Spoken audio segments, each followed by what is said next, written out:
everybody, this is No Chaser, and for today's topic, this was actually brought upon by a, quote, Normie. Now, Normie is kind of the almost pejorative term that alcoholics and addicts call non-alcoholics and addicts. I mean, you could just call them people, but anyways. This is something I've talked about through the mindset of an alcoholic or addict. And actually, this particular topic is going to be mostly focused towards alcoholism, or almost entirely. So bear with me if you're an addict, but there's some relevant stuff and whatever. So, I've talked about as Alcoholics Anonymous calls it, the great obsession of every drinker, and that is to drink like a normal person. To be able to drink like a normal person. I've thought about that sort of delusion, that thought process.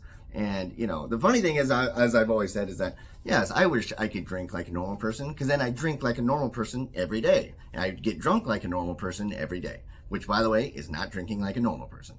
But that's just the alcoholic mind. But what as the normie sort of proposed is, how can a person who has seen so many consequences and trials and tribulations, have seen all the pitfalls and the destruction that drinking caused, how can they ever, and by the way, time and time again, how can they ever think that they'll drink normally? Some people say that insanity, the definition of insanity is doing the same thing over and over again and expecting a different results. I think that's also the definition of practice, by the way, but that's splitting hairs. So that's sort of the alcoholic insanity, is the idea that you can go back and you can manage it some way. But I often think about like other people's perspectives on how alcoholics and addicts function, or at least try to function. There's a lot less stigma than there was before. Still, quite a large amount. And like I've talked about in other episodes, I can understand that because of, like I said, mentioned the destruction and the harm that alcoholics and addicts, not willingly, but even unintentionally, that they cause. But just from a point of view of just curiosity, like how does an alcoholic convince themselves they can drink again when there's just mountains of evidence to the contrary and zero evidence to the not contrary? I was thinking about that, and in my mind, I thought that I didn't have the delusion very long of thinking that I would drink normally again. But I had many times where I thought I could manage it. I know usually people that are more functional in their alcoholism, at least for the time being, they can be more susceptible to delusion because they haven't seen as many consequences and they haven't seen so much evidence, as I mentioned before, of like why they can't ever drink normally, or why the Venn diagram of alcohol in their life cannot ever touch because it goes to shit. I thought about some of the ways other people have talked about it, where one thought process that can get a alcoholic to go back to drinking and thinking that they can handle it is usually one I've heard before, where that period of alcoholic drinking was just a tough time in their life. That was just a low period, everything was kind of just going bad, and the drinking was more of a crutch to deal with it. It's not like technically alcoholism or anything like that. It is just, that's what they did to cope. And you see that a lot of times in like media and in art and literature and all that stuff, especially in like movies or TV shows, like the guy who's going through a tough time. Usually he's like a cop or something, he pulls out the bottle, pours himself a glass and drinks all gruffly, or, the really stressed out woman pulls out the bottle of wine. And I mean, you kind of see that. So that's somewhat understandable in a way. Many times people need a reminder that movies are not real life. But so that's usually one way to do it, to just be like, to toss away the drinking as, this was just a symptom of the where my life was at, that it's just a different period, that was a different person, I'm back to normal now, and I can still partake in drinking.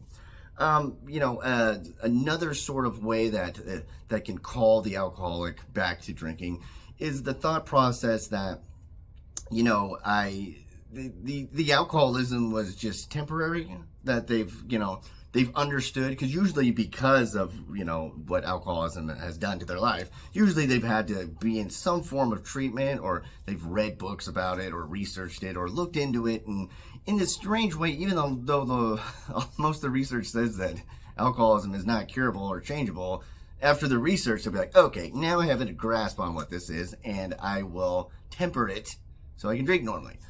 And by the way, if any of these things sound stupid, it is because logic and cognitive correctness are completely derailed by the pure desire and obsession of alcoholism. One major theme is that the drive to want to drink or use drugs will surpass any sort of, normal reasoning. I mean, it's just basically, it's not like outsmarting your brain in a way. It's just pure brute force of just wanting to do the thing. So you will be put in a vulnerable position where you'll believe some of these things. But, another way that people kind of find a path to going back to drinking is through other people. Because, it's kind of a frightening amount of people I've experienced through my lives have talked about, like, their own family members or people close to them. It's just like, yeah, you can go back to drinking, right? I mean, sometimes this is the case of as a sort of misery loves company thing where they too are alcoholics or addicts and they want to, they don't want to be alone in it. Like if a person is quitting, and a person says they need to get help and you're drinking just like them, that's kind of an affront to your existence because it means that you need to get help. So they almost in this, not directly selfish way, almost as a way to just find some mercy upon yourself. It's just like, not even if you want a drinking buddy, but just to kind of keep up the facade of that what you're doing is not as destructive as it is. And so one thing an alcoholic does though is that they will seek out people that they know will enable them or they know will downplay their drinking. They'll kind of pick and choose where they're, doing the questionnaires and the surveys, so to speak, to kind of get the answers that they want. They go to imright.com, they search out all the people that they know are going to kind of agree or just who are in the dark about it, who may know that they drink but don't know the extent. And so they'll, it's this feeling that, well, Bill and Frank and Mary and whoever and the coworkers were all inviting me out to drink. Like if I was truly an alcoholic, would they do that? No, except they totally would if they knew the truth. And so, there's these ways where I think about this, how it applies to just the normies and, many other facets of how people find ways to keep up a habit that they know they need to quit, but they just don't want to. Just a sheer matter of they don't want to. Usually this is attached to like instant gratification where they do want to, but in that moment they don't. But life, a lot of times, is just moment after moment after moment. And it's just not winning a war out all at once. There's no, nuclear bomb you can drop. It's just winning these small battles. And, people succumb to that. And at a certain point, you may know inherently that you aren't really planning on quitting or you really, really don't want to. And so you'll find a way to keep doing it. Now, as I mentioned, this one is, more geared towards alcoholism. And alcoholism has this, special veneer of acceptance where it is so much more ubiquitous. It's so ingrained in culture and socializing and all this other stuff that it is, just think about it. It's much easier to find ways that I want to be a normal drinker than to say I want to be a normal meth user or I want to be a normal crackhead or I want to be just your average guy who shoots fentanyl. It's much easier with drinking. And I think about, when the person had asked me, they kind of proposed this questions. I was thinking again of those other facets of life, not related to alcohol or drugs or anything, where, think about the ways you kind of excuse behavior, maybe excuse procrastination or laziness, and you find reasons to justify it, or you do the thing where, you talk about the idea of being a normal drinker because everybody else kind of does this type of stuff.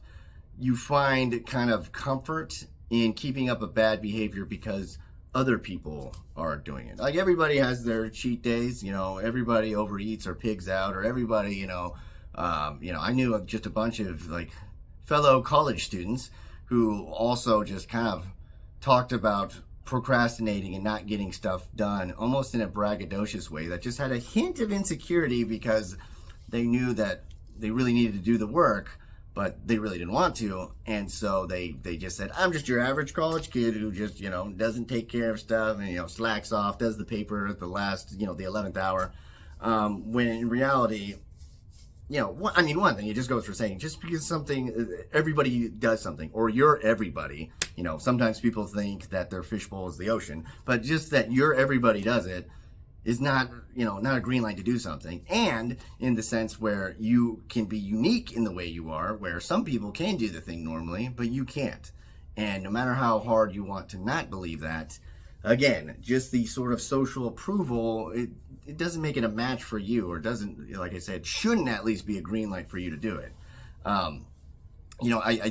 There is, it's something that I've talked about a lot, this idea of the normal drinking, because more and more, it's always been around, but the reason I really bring it up is that sometimes even I can be stunned, where I'm just like, wow, dude, really? You thought, like, I totally understand why people relapse. But when people say that, just like, yeah, I thought I could handle it, it's just like, dude, you've been an alcoholic for like 20 years. And 20 years of just the same thing, just getting progressively worse, or rather, getting progressively worse. Come on, man, really? And it's, I take a step back. I'm like, who am I to say really? I've done countless, dumb things, but it's still surprising. But like I said, a lot of it comes down to, we will find ways to find approval to do the thing that we should not get approval to do. And, it doesn't matter all the consequences of alcoholism, whether it's the financial strain, ruined relationships, legal problems, self-esteem, just destruction, the lasting effects too, that even when you get sober happen, the damage you've done to your body, the chronic bedhead.